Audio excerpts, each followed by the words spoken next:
اعوذ باللہ من الشیطان الرجیم، بسم اللہ الرحمن الرحیم۔ بچے کی کامیابی حسد اور دباؤ لے کر آ رہی ہے۔ ماں باپ کو پہلے تو یہ بات سمجھنی چاہیے کہ جب ان کے بچے کامیابی کا سفر طے کرنے لگتے ہیں، کوئی غیر معمولی منزلیں ان کا مقدر بنتی ہیں، تو اس کی بے جا نمائش اور ہر بندے کے سامنے بچوں کو پیش کرنا، اس نے یہ کر لیا، اس نے وہ کر لیا، اور اسی طرح چار پیسے زیادہ ہوں تو مختلف قسم کے فنکشن رکھنا بھی آج کل عام رواج بن گیا ہوا ہے۔ کوشش یہ کریں کہ بچوں کو ان چیزوں سے دور رکھیں۔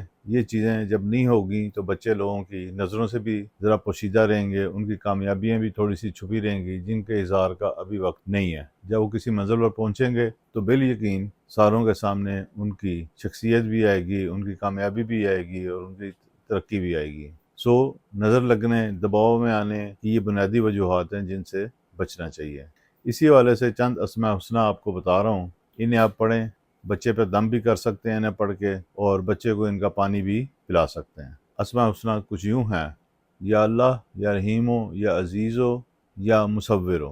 یہ ایک تسبیح بعد از فجر آپ پڑھ لیں اور اسے پڑھنے کے بعد بچے پہ دم کر دیں اور پانی پر بھی دم کر دیں، جسے آپ بچے کو پلا سکتے ہیں۔ انشاءاللہ تعالی اللہ تعالیٰ کے مبارک ناموں کی توفیل بچہ اس دباؤ اور آپ اس پریشانی سے نکل آئیں گے جس کا آپ شکار ہیں۔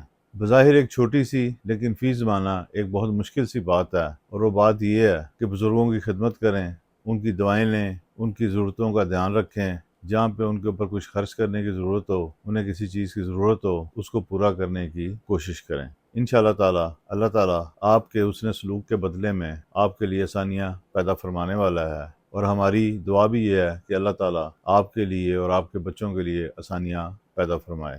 آمین۔ اب تک کے لیے اتنا۔ اللہ حافظ۔